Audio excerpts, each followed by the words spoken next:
Quiero que abra su Biblia, por favor, en el texto de Mateo, el Evangelio de Mateo, capítulo 7, y lo aguarde ahí el texto, porque estaremos meditando en esta mañana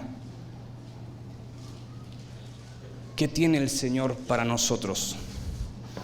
También voy a poner el cronómetro, no sé para qué, porque luego no le hago ni caso, pero bueno, ahí está. ¿Qué tienen en común Jesús? Esto es una pregunta profunda, ¿Qué tienen en común Jesús con los hombres y mujeres, hombres como género, como especie, ¿no? Me refiero, más destacados en el globo, en el planeta? ¿Qué tienen en común? ¿Por qué hago esta pregunta? Bueno, cuando estaba leyendo el texto, estaba leyendo todo el recorrido que llevamos todo el recorrido que llevamos sobre el Sermón del Monte, me hacía el siguiente ejercicio, y era: quiero ver a Jesús. ¿Cómo era este hombre?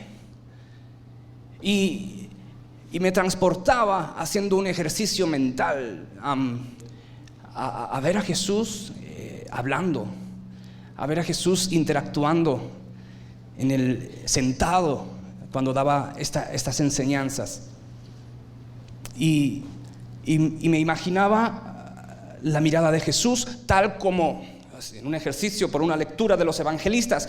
Me imaginaba la mirada de Jesús, los gestos,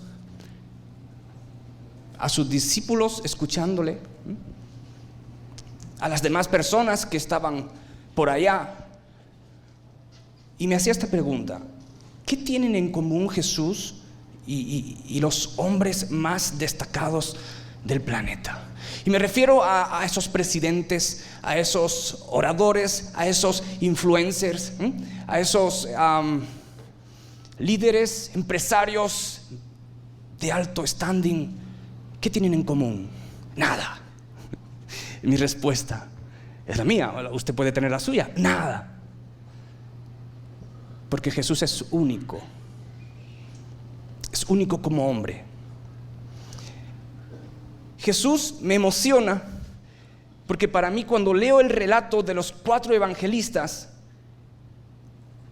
veo a un hombre diferente en todo.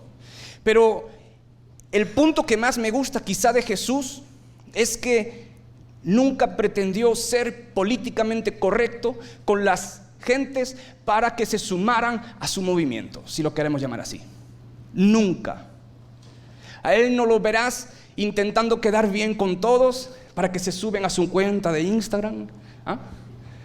No, a él no le interesaba. Es más, él decía: ¿se quieren ir ustedes también?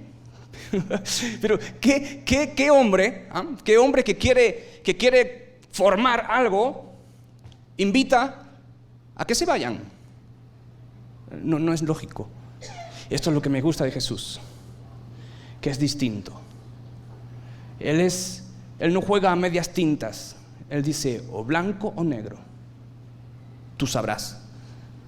¿Quieres subirte a mi barca? Entonces, en una sociedad como la que tenemos, en una sociedad actual, sea en Guatemala, en Estados Unidos, en Europa, donde usted quiera, una sociedad tremendamente rápida, tremendamente inconsistente en un pensamiento sólido, como decía un autor, el pensamiento líquido, en una sociedad tan efímera como el filtro de una red social. Jesús no cuadraría, porque Jesús dice: te guste o no te guste, esto es así, o lo tomas o lo dejas. Entonces Jesús no juega con ambigüedades. Y en este texto quiero que lo leamos, capítulo 7 de Mateo, versículo 13. Dice: el evangelista. Entrad por la puerta estrecha, porque ancha es la puerta y espacioso el camino que conduce a la perdición, y muchos son los que entran por ella. Cuán estrecha es la puerta y angosto el camino que conduce a la vida. Pocos son los que la hallan. Y para muchos teólogos, Jesús ya ha terminado su sermón del monte. Para muchos estudiosos, Jesús está dando una conclusión, está cerrando. Ya ha concluido de decir lo que tenía que decir. Jesús ya ha puesto en perspectiva cómo sus súbditos tienen que vivir, cómo ha colocado los parámetros correctos. Ha denunciado también a los hipócritas religiosos de su tiempo, que solamente se amaban a ellos sobre pretexto de adorar a Dios. Jesús ha establecido la auténtica adoración en obediencia al único Dios. Y ha dicho a los suyos, a sus súbditos, a los que quieren estar en ese reino, ha dicho que ellos son la sal y la luz y la sal de la tierra. No deja parámetros difusos, es claro. Y ahora Jesús está exponiendo una realidad más para rizar el colocho. Me gusta esa expresión. Jesús está diciendo dos caminos. Ancho, lleva a la perdición; estrecho, complejo, complicado, si lo quiere ver así, que lleva a la vida. ¿Qué está diciendo Jesús con estos dos caminos? ¿Qué está queriendo decir Jesús con el camino, con la puerta ancha y el camino espacioso? Jesús está poniendo en relieve el corazón del hombre. El corazón del hombre natural, como diría Pablo en 1 Corintios. Aquella persona que no ha sido regenerada por el Espíritu de Dios, que por tanto Dios no mora en él, no tiene los parámetros como un súbdito del reino tiene. La puerta ancha invita a la vida fácil. ¿Acaso no queremos todos una vida fácil? Invita al comodismo, invita a dar rienda suelta a la pecaminosidad, a la avaricia, al egoísmo, al robo y a la impunidad. ¿Qué más da? Al sexo desenfrenado, al adulterio, a la lujuria. En palabras de Pablo, él diría en Romanos, a la detención de la verdad de la justicia de Dios por la injusticia del hombre. A eso invita el camino ancho. Al no sometimiento a Dios, al no reconocer a Dios, al no reconocer su soberanía, su santidad, porque si se reconoce estas cosas de Dios, ello implicaría un alejamiento de todo lo que esta vía ancha me quiere dar. Por tanto, es mejor no. Dios no está en esta vía ancha. Y haciendo un paréntesis, me da la impresión, no sé, me da la impresión solamente que muchos cristianos, lo voy a decir de otra forma, que muchas personas que se autoperciben cristianas desean estar en ese camino. Entonces, amigo que te autopercibes cristiano, ¿tú deseas estar en ese camino? Sí. ¿Por qué no lo haces? Porque temo a Dios. Váyase que me castigue. Muchas personas actualmente viven así. Venimos a la iglesia o vienen a la iglesia, se ponen su tacuche, estaba buscando la palabra, su tacuche de piedad, y hacemos como que vivimos en el camino estrecho, porque es lo correctamente político que se tiene que hacer en una iglesia. Pero mi corazón está en el otro camino, porque es lo que deseo hacer, es lo que me tira, es lo que me llama, es donde realmente disfruto de la vida. Me da a mí que muchos de los que llenan hoy iglesias evangélicas, sea en Guatemala o sea donde sea, su corazón está en ese camino, pero no se atreven a transitar por ese camino porque les da miedo que un rayo caiga del cielo. El punto es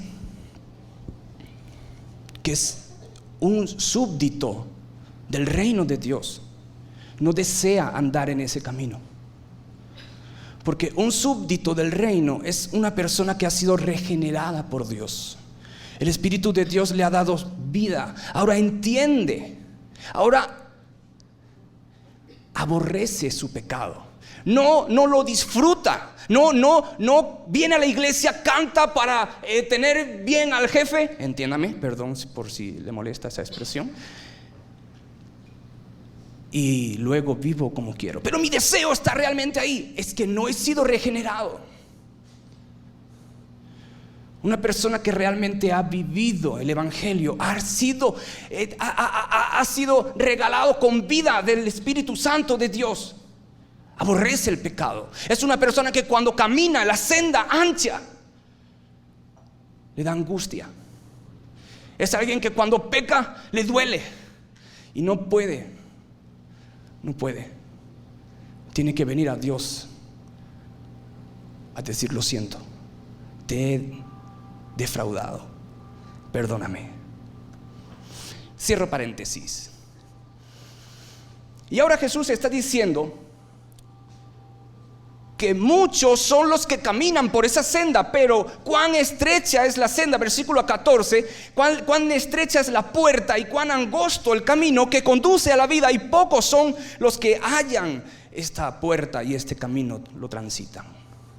Como diría John Stott, parece que Jesús está diciendo que sus seguidores serían realmente pocos y despreciados por aquellos que caminan en la otra dirección. Dos puertas, ancha o angosta, fácil o compleja. Y Jesús en el versículo 15, quiero que siga conmigo la lectura, por favor. Jesús en el versículo 15 dice que van a venir falsos profetas. Jesús dice: guardaos de los falsos profetas que vienen a vosotros con vestidos de oveja, pero por dentro son lobos rapaces. Los verbos que el Mateo está usando, guardaos y vienen, son dos verbos que están en presente. Pero guardado es un verbo que está además en imperativo. Jesús no está dando un consejo. Jesús no está diciendo: hijo mío, mira, te voy a dar un consejo, tienes que guardarte porque si no. No, Jesús no está diciendo eso. Jesús está diciendo: guárdense. Es una obligación. ¿Por qué? Porque es un mandato que yo estoy dando. Guárdense. ¿Por qué? ¿Por qué es tan imperioso el guardarnos? Porque vienen falsos profetas, está diciendo Jesús. Él no está diciendo vendrán. Él está diciendo: están aquí, están entre ustedes y tienen que guardarse. Ahora, ¿por qué tenían que guardarse de esos falsos profetas que ya estaban ahí, que vienen? Porque son los que están exponiendo la belleza de caminar en el camino ancho.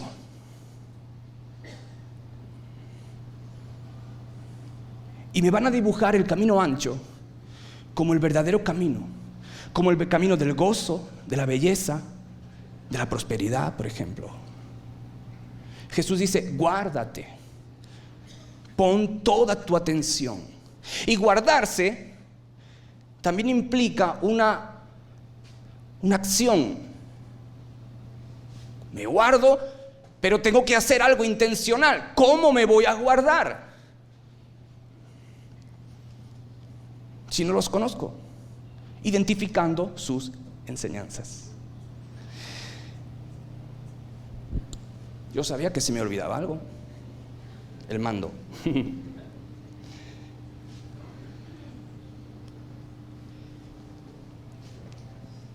¿Quién eran las personas que iban a venir o que estaban viniendo? Falsos profetas. Jesús dice: guardaos de los falsos profetas, porque vienen a vosotros con vestido de oveja, pero por dentro son lobos rapaces. Entonces tenemos que entender quién era un profeta, porque Jesús estaba hablando en un contexto donde todos estaban entendiendo.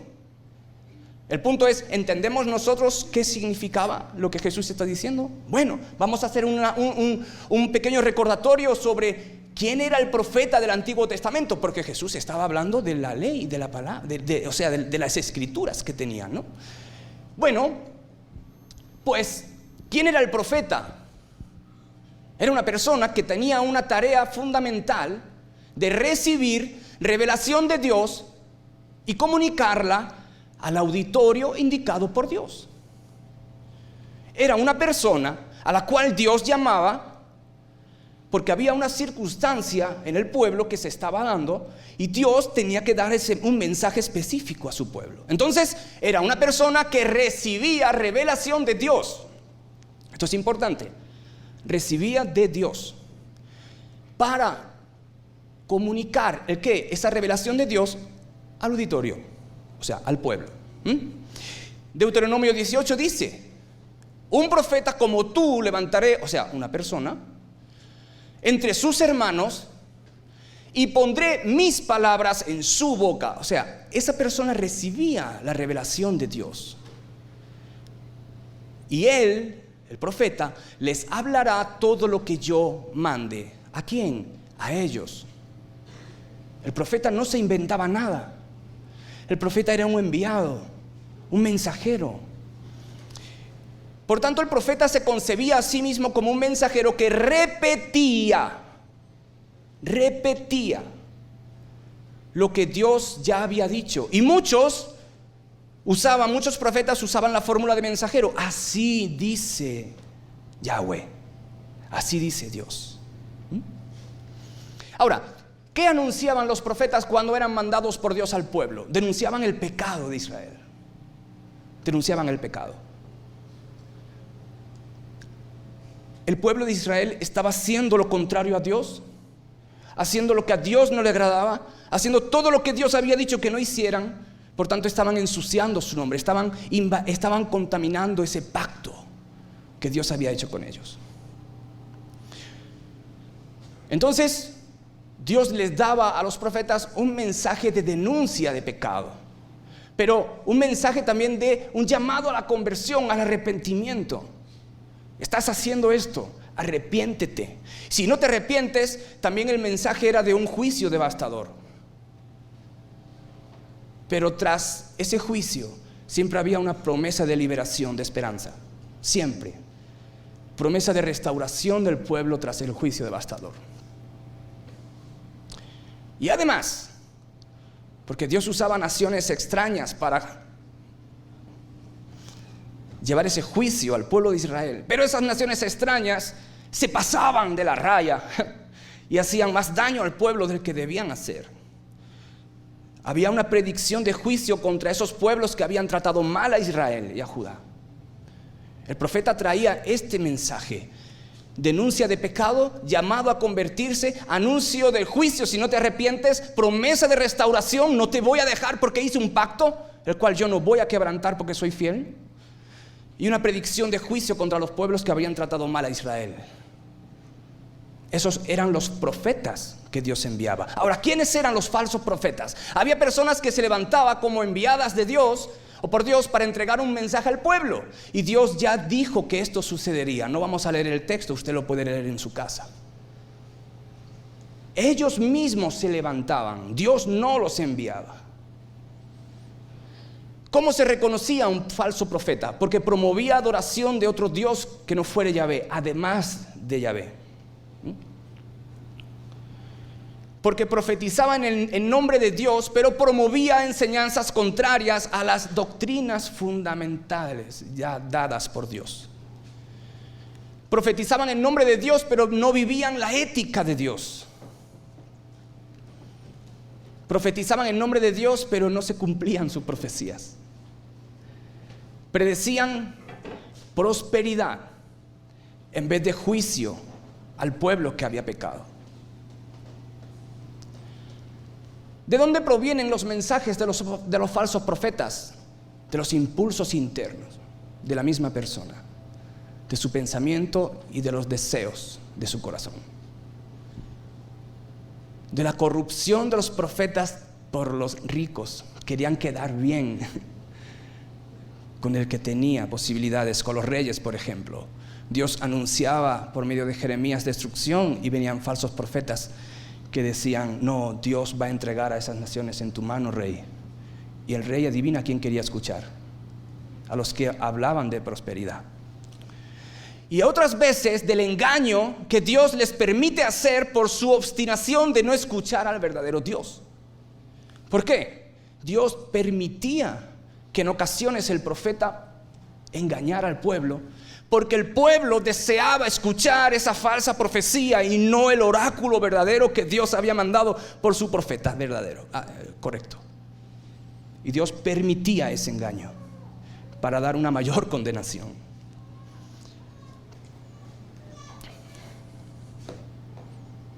Y Jesús dice, versículo 15: guárdense de los falsos profetas. Entonces el pueblo entendía de lo que Jesús estaba hablando. Guárdense, porque profetas falsos siempre hubieron, siempre hay y siempre habrá. Vienen a ustedes con vestidos de oveja. ¿Por qué? Porque Satanás no te va a decir: mira, escúchame, soy Satanás y te estoy engañando. ¿Quieres pecar? No, Satanás no se presenta así. Nadie, mira, el que te quiera vender una moto rota te va a decir que es la mejor. No te va a decir: mira, cómprame esta moto, pero está reventada, No. ¿Quién te quiere vender algo y te va diciendo esta es la mentira? No. Vienen engañando. Vienen, como dice Jesús, vestidos de ovejas, pero por dentro son lobos rapaces. Ahora, la declaración de Jesús nos enseña que no todos aquellos que dicen estar en Él son de Él. Quiero que miremos cómo se reconocía el falso profeta. Versículo 16 dice: por sus frutos los conoceréis. ¿Acaso se recogen uvas de los espinos o higos de los abrojos? Jesús está usando una analogía que el pueblo de Israel, que era agrícola, entendía perfectamente. Hablaba el idioma que el pueblo vivía, la agricultura.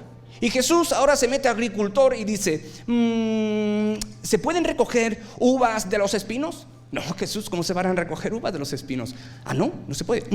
¿Y higos de los abrojos? No, Jesús, ¿cómo se van a? ¿Peras del manzano? No es lógico. No es lógico. Bien. Si se da cuenta, son preguntas retóricas. Jesús está jugando para que las personas lleguen a una conclusión, la cual Jesús quiere que lleguen. Versículo 17. Entonces, así todo árbol bueno da buenos frutos, pero el árbol malo no da malos frutos. No puede el árbol bueno dar frutos malos, ni un árbol malo dar frutos buenos. Es lógica. Todo árbol que no da buen fruto es cortado y echado al fuego. Así que por sus frutos los conoceréis. ¿Los frutos de quién? De los falsos profetas. Jesús nos manda a examinar sus frutos, no lo que dicen. Porque, repito, el que te quiere vender una moto rota te va a decir que es la mejor Kawasaki que vas a comprarte. Pero el fruto es distinto. La realidad es que está rota. Y Jesús dice: hablan bonito, hablan lo que quieres escuchar y te pueden seducir. El juicio que tienen que hacer para identificarlos es por medio de lo que ellos hacen o no hacen, cómo viven. Examinemos eso. Versículo 21. Continúa el Señor diciendo: no todo el que me dice Señor, Señor entrará en el reino de los cielos, sino el que hace la voluntad de mi Padre que está en los cielos. Muchos en aquel día me dirán: Señor, Señor, ¿no profetizamos en tu nombre? En tu nombre echamos fuera demonios, Señor, y no hicimos muchos milagros en tu nombre. Entonces, dice Jesús, les protestaré o les declararé: nunca os conocí, apartaos de mí, hacedores de maldad. La declaración de Jesús aquí nos está diciendo que no todos aquellos que dicen estar en Él son de Él. Qué interesante, ¿verdad? ¿Es usted de Él? Uy, solamente por aquí hay de Él. Jesús nos está llamando a reflexionar. Claro, está hablando de los profetas, pero también se puede aplicar para los discípulos. Miremos, hemos visto en el Antiguo Testamento, pero miremos en el Nuevo Testamento, una mirada rápida. En las iglesias del Nuevo Testamento, en Colosas, Pablo luchaba contra la herejía de aquellos falsos maestros o falsos profetas que negaban la deidad de Jesús. Y Pablo, en su escrito en Colosenses, va a estar diciendo que Él es la imagen del Dios invisible, que toda su poder, toda su deidad está en Él. Ese era la imagen del Dios invisible, el pleroma de Dios. En Éfeso, Juan, por ejemplo, y Pablo está hablando contra cierto docetismo y contra cierto gnosticismo incipiente, el cual negaba el ¿qué? ¿La deidad de Jesús? No, ahora negaban la humanidad de Jesús por la filosofía platónica que tenían de el cuerpo es malo porque el cuerpo es una creación del demiurgo. El logos pertenece al mundo de las ideas, al mundo espiritual, eso es bueno, pero esto es malo. Por tanto, Jesús no puede ser hombre porque es materia, no es posible. Entonces Juan luchaba en primera de Juan, por ejemplo, lo puede usted leer, contra aquellos que estaban negando la humanidad de Jesús. En Gálatas, Pablo está luchando contra ¿quiénes? Contra los judaizantes, contra aquellos que decían, sí, fe sí, Cristo sí, pero obras también. Si no hay obras está inconcluso. Entonces Pablo luchaba en contra de eso. Y tenemos en Corintio también, en Corinto tenemos cierto ascetismo. Tenemos un capítulo donde dice, no se nieguen el uno al otro, o sea, el esposo con la esposa, porque creían que negarse era algo bueno, porque no estaban satisfaciendo los deseos naturales, sino que se estaban dedicando a la espiritualidad, cierto ascetismo. Entonces, como vemos, la iglesia en el Nuevo Testamento, en la historia del cristianismo, ha tenido siempre problemas contra aquellas personas que van en contra de la doctrina revelada por Dios. Pero igualmente, las iglesias contienen personas las cuales dicen ser, y no necesariamente son falsos maestros o falsos profetas. A lo mejor es una simple persona que llega y se sienta domingo tras domingo. O lo diré de esta forma: a lo mejor eres tú. ¿Te gusta más así? Lo siento, pero es la palabra de Dios, que dicen ser, pero no son. No lo sé, solo tú lo sabes. Personas que aman más el camino ancho, pero viven con una falsa piedad en el camino angosto. Personas que domingo tras domingo no se pierden un culto, pero cuando llega el lunes, martes, miércoles, jueves, viven como si nunca parecieran ser. Siempre los hubo y siempre los habrá, porque Jesús dice que somos manada pequeña, y no todo el que dice ser es. No lo digo yo, lo dice Él.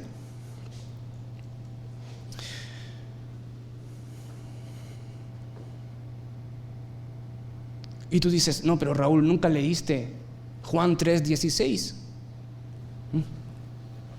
¿Qué dice Juan 3:16? Raúl, mira, lo que estás diciendo no es correcto, porque Juan 3:16 dice que de tal manera amó Dios al mundo que entregó a su Hijo para todo el que crea en Él tenga vida eterna. Y yo creo en Él. Sí, me agarraste, hermano. Pero te hago una pregunta, ¿nunca leíste Santiago? Hasta los demonios creen y tiemblan. Pero yo siempre creí que era únicamente hacer un ejercicio de fe. Simplemente bastaba con creer y ya está. Claro. Lo que ocurre es que en el concepto judío, el creer lleva implícito obedecer. Un judío como Juan, en su teología, nunca te va a decir, crees y ya está. Él no necesitaba decirlo porque para sus lectores ya lo comprendían. El problema es nuestro, que tenemos que hacer una investigación, un estudio bíblico para saber qué es lo que estaban diciendo los autores que pertenecen a otra generación. Y cuando digo generación hablo de 2000 años atrás. Tenemos que hacer esa investigación, lo cual no estamos haciendo como iglesia, y me incluyo, ¿ok? Para que no se moleste tanto conmigo. Dice, ¿y tú cuándo te incluyes? Ya me incluyo. Para un judío, creer implicaba obedecer. Ahí está el libro de Santiago, el cual dice, la evidencia de la fe son las obras. No es posible decir, tengo obras pero no tengo fe, o decir, tengo fe pero no tengo obras. Por eso Martín Lutero decía, esta carta no me cuadra mucho, es una epístola de paja, esto no me cuadra, hasta que entendió el significado.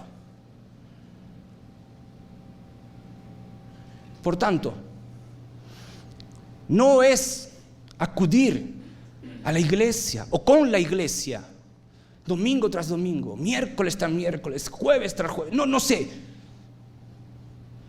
Es decir, como alguien me dijo, llevo 50 años en el evangelio.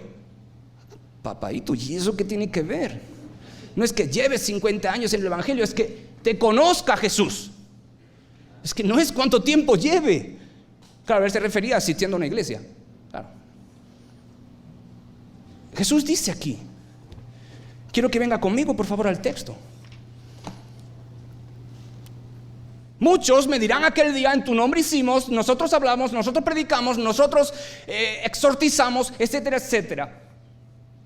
Y Jesús dice, versículo 23, nunca os conocí, apártense de mí, ¿quiénes son ustedes? Pero Jesús, ¿cómo quién soy yo? Soy Raulito. ¿Cómo que quién soy? Si yo predicaba en la iglesia un domingo. Estoy diciendo el caso hipotético que no se va a dar. ¿Ok? No se va a dar. Y Jesús dice algo muy interesante aquí. Dice, apártate de mí, no te conozco. Y usa una expresión muy interesante, anamas, anomia, significa no ley. Significa, apártate, no te conozco, nunca has tenido una relación conmigo, ni yo contigo. ¿Por qué? Porque siempre viviste como si yo nunca hubiera dado un mandamiento. Entonces no era solamente creer en ti. Yo estoy fregado, porque ya me morí. ¿Y ahora qué hago? ¿Entienden el punto? Por eso Jesús dice, no todos. No todos. Porque mira, si hablamos de fe, entiéndame, no me saquen de contexto, por favor. Si hablamos solamente de fe, podemos hacer un ejercicio mental y creer en Santa Claus. Y si me esfuerzo mucho, me lo imagino y digo, es real. Y me lo creo. Solamente es un ejercicio de fe, aunque sea muy tonto. Pero hay gente que se lo puede llegar a creer. ¿No hay gente que se cree que son jirafas? ¿Y hoy todo vale? ¿No? Me llamo Raúl, pero soy Cindy o Ángela, con una voz femenina. No es lo que tú quieras creer. Es que puedas caminar, que camines. Porque cuando caminas estás obedeciendo a la fe real que el Espíritu Santo ha hecho en ti en una nueva creación. Entonces hay hay una unión espiritual con Dios, hay una regeneración, hay vida. Ahora, dicho esto, vamos aterrizando. Falsos profetas, falsos discípulos. ¿Será que esto solamente se quedó para el tiempo de Jesús?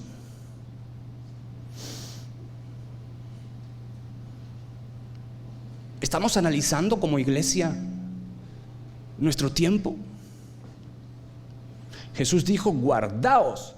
Es un imperativo, lo cual no solamente es que me guarde en un baúl y no salga para que no me afecten. No, es que me guarde activamente haciendo algo.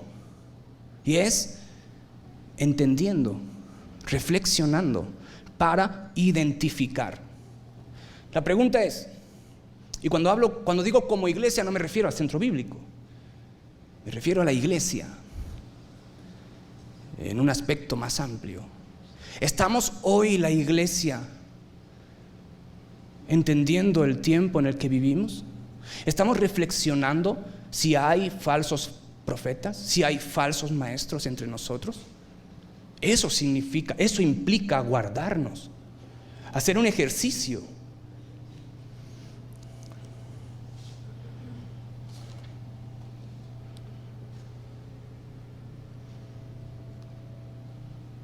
No se ve muy bien, pero todos sabemos esto, ¿verdad? Yo quiero una de estas en mi casa para sacar todo lo que...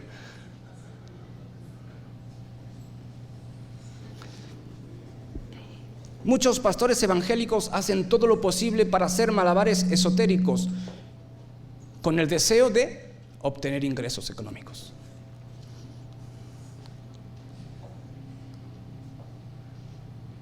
La heredera del reino de la bestia, la esposa de José Luis Miranda, montó alrededor del número de la bestia de 66 y pasó a manos de su viuda, quien dice ser el arcángel Miguel.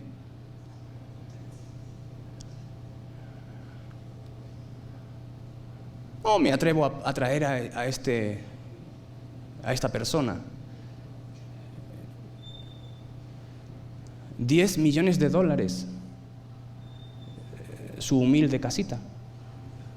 Pero, bueno, es autor de 250 canciones de alabanza, 14 álbumes y predicador. Quiero que me acompañe a 2 de Pedro, por favor. Esto es una realidad dentro del movimiento evangélico. No podemos escapar a ella, no podemos cerrar los ojos. Quiero que venga conmigo a 2 de Pedro, capítulo 2. Y Pedro dice, pero hubo también falsos profetas entre el pueblo. Pedro no va a usar la palabra eclesía. Él no usa la palabra iglesia, él habla de pueblo. Él no hace distinción entre Antiguo y Nuevo Testamento, entre Israel y la iglesia. Él no lo hace. Habla del pueblo. Hubo falsos profetas en el pueblo, como también habrá entre vosotros falsos maestros que introducirán encubiertamente herejías destructoras. Versículo 2: y muchos irán tras las lascivias de ellos, por causa de los cuales será difamado el camino de la verdad, y por avaricia os explotarán con palabras manipuladas. Versículo 14: teniendo los ojos llenos de adulterio e insaciables de pecado, seduciendo a las almas inconstantes, teniendo el corazón habituado a la codicia, hijos de maldición, abandonando el camino recto, se extraviaron siguiendo el camino de Balaam, quien amó el pago de la injusticia. Estos son fuentes sin agua, nubes impulsadas por la tormenta, para los cuales está reservada la negrura de las tinieblas, porque voceando palabras arrogantes y necias seducen con las pasiones sensuales de la carne a los que hace poco iban escapando de los que viven en el error. Les prometen libertad y ellos mismos son esclavos de corrupción. Esto está sucediendo. Ya lo dijo Pedro. Quiero que vaya conmigo a 1 de Juan, capítulo 4. Y Juan en su carta dice: amados, no creáis a todo espíritu, o sea, a toda persona, sino probad a las personas si proceden de Dios, porque muchos falsos profetas han salido al mundo. Han salido, ya están engañando. Y Juan justamente está hablando en contra de ciertas enseñanzas que se estaban dando en la iglesia de Éfeso. ¿Hay falsos profetas actualmente? Sí, los hubo, como dice Pedro, hubo en el pueblo y los habrá. Algunas enseñanzas les voy a decir que se están dando hoy, sepámoslas o no. Error si no las sabemos. Teología de la declaración positiva, por ejemplo, todos hemos escuchado eso, donde yo puedo declarar porque mi palabra tiene poder y puedo hacer que aquello que visualizo y declaro finalmente me venga. Entonces, ¿dónde está Dios? Ahí. No es lo que dice la palabra de Dios, que Él es el dador de beneficios. Si yo tengo poder en mi palabra, ¿para qué necesito a Dios? Es una teología que hace a un lado a Dios y coloca al hombre en el centro. Tú tienes el poder, tú lo puedes hacer, decláralo. La teología de la prosperidad, por ejemplo, donde Dios quiere bendecirte. ¿Por qué? Porque eres su hijo, porque eres hijo de rey, y un hijo de rey que es un príncipe.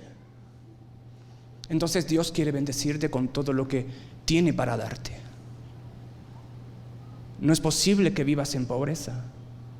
No es posible que vivas siendo tan humilde, entendiendo la palabra humilde como con la connotación económica.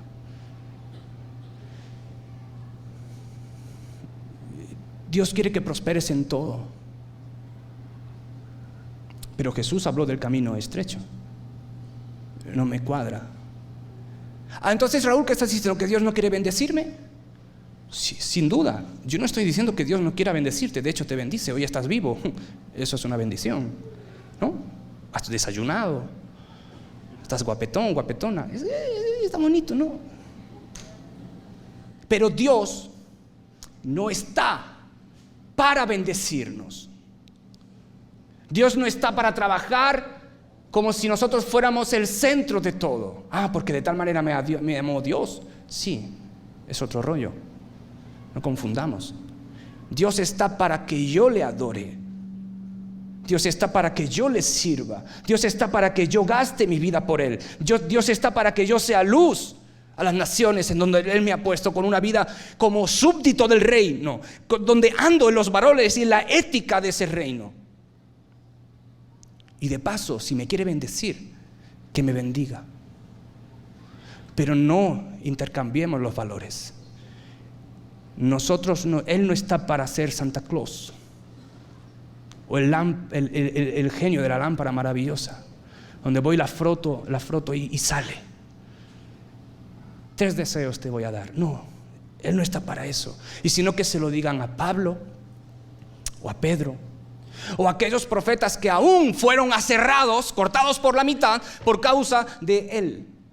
Dígame, ¿dónde está el glamour de ser cortado por la mitad? Todos los discípulos sufrieron. Juan, exiliado en Patmos, y no estaba escribiendo solamente, estaba en un campo de concentración, si lo queremos decir, picando piedra. ¿Qué bendición más grande? ¿La quiere? Esa fue su bendición. Pudo tener una revelación. Es distinto. O por ejemplo, la teología de la sanidad por la fe, donde si te enfermas es que no tienes suficiente fe. Y entonces tenemos muchos cristianos defraudados de Dios porque no cumplió lo que su fe dice que debe ser. ¿Cierto? ¿Dónde Dios dijo que íbamos a estar exentos de enfermedad? Dígame dónde. Él dijo que estaba haciendo moradas para nosotros, para un día estar con Él. Pero Él no dijo que aquí iba a ser nuestra plena felicidad. Nunca lo dijo. Y tenemos un montón de cristianos que se sienten defraudados por Dios y con el pastor porque les predicaron y les enseñaron que la fe mueve montañas. Y se lo creyeron literalmente. Jesús no estaba diciendo que si quieres mover una montaña con tu fe la vas a mover. De nuevo, es una deficiente interpretación bíblica. Esas son teologías que falsos maestros están sembrando. O por ejemplo, la teología sobre la cuádruple personalidad de Dios. Y dice usted, ¿eso qué es? Bueno, eso está aquí en Guatemala, en una iglesia de las grandes. ¿Qué significa eso, Raulito? Que Dios ya no son 3 personas, son 4. Eso lo tienen acá, ¿eh? Dios es Yahweh, el Padre, el Hijo y el Espíritu. Ya son 4. Ya no son 3.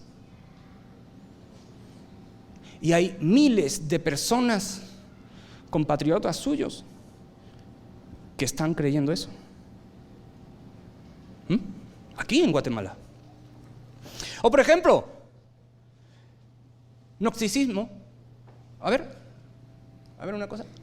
El gnosticismo, aquí. Movimiento gnóstico cristiano guatemalteco. ¿Le gusta? Está aquí.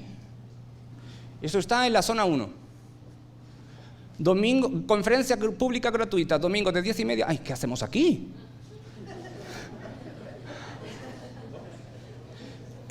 Eso es acá. Y nosotros sin enterarnos. O la teología del universalismo, donde como Dios es amor, no va a condenar a nadie, porque el amor está por encima de la justicia. Por tanto, Dios va a salvar a todo el mundo. Es que Él es amor. Es la constitución de su esencia. ¿Cómo le responde usted teológicamente y bíblicamente a esas personas que te dicen esto? O la teología de la no inmortalidad del alma. No hay infierno, porque el texto dice perecerán, y perecer es dejar de existir.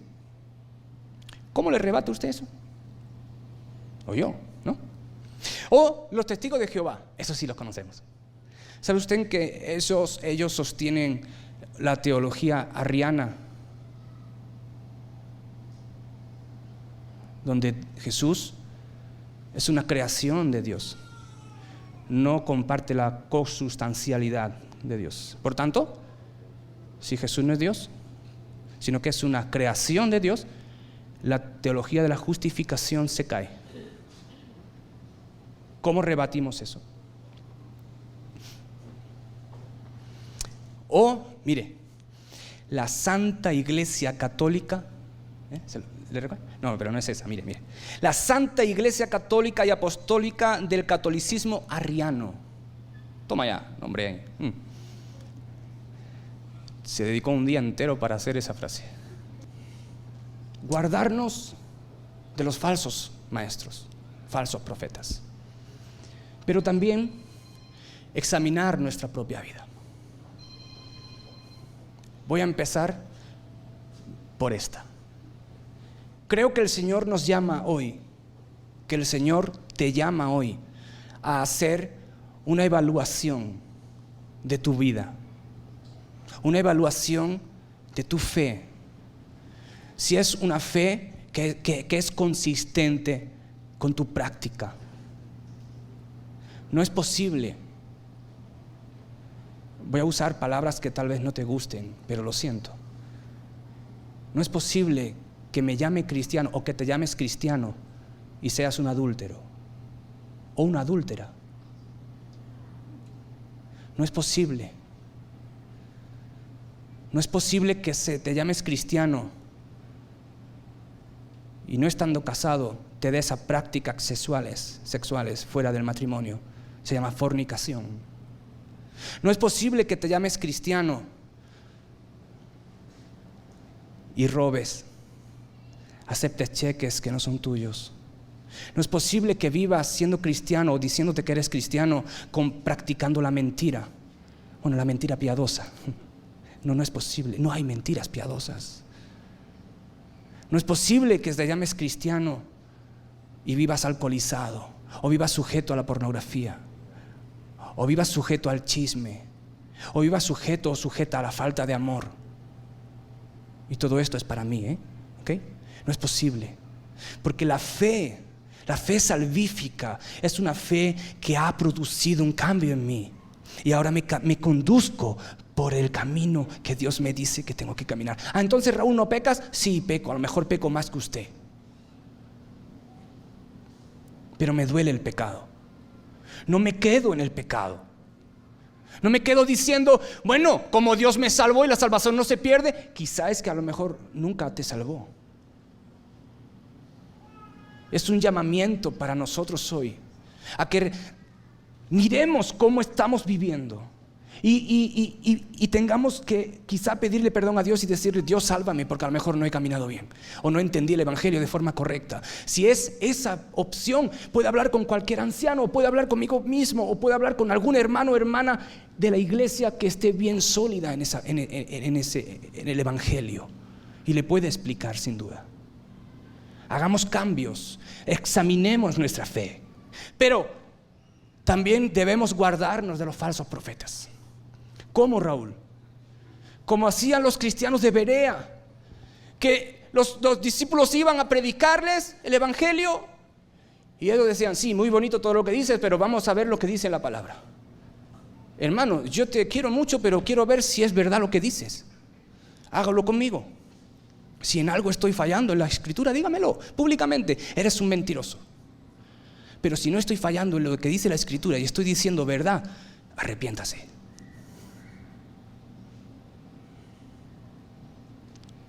Tenemos que guardarnos como iglesia de las falsas enseñanzas de los profetas. Pero ¿cómo vamos a guardarnos como iglesia de las falsas enseñanzas de los profetas, de los falsos profetas, si no estamos en la palabra?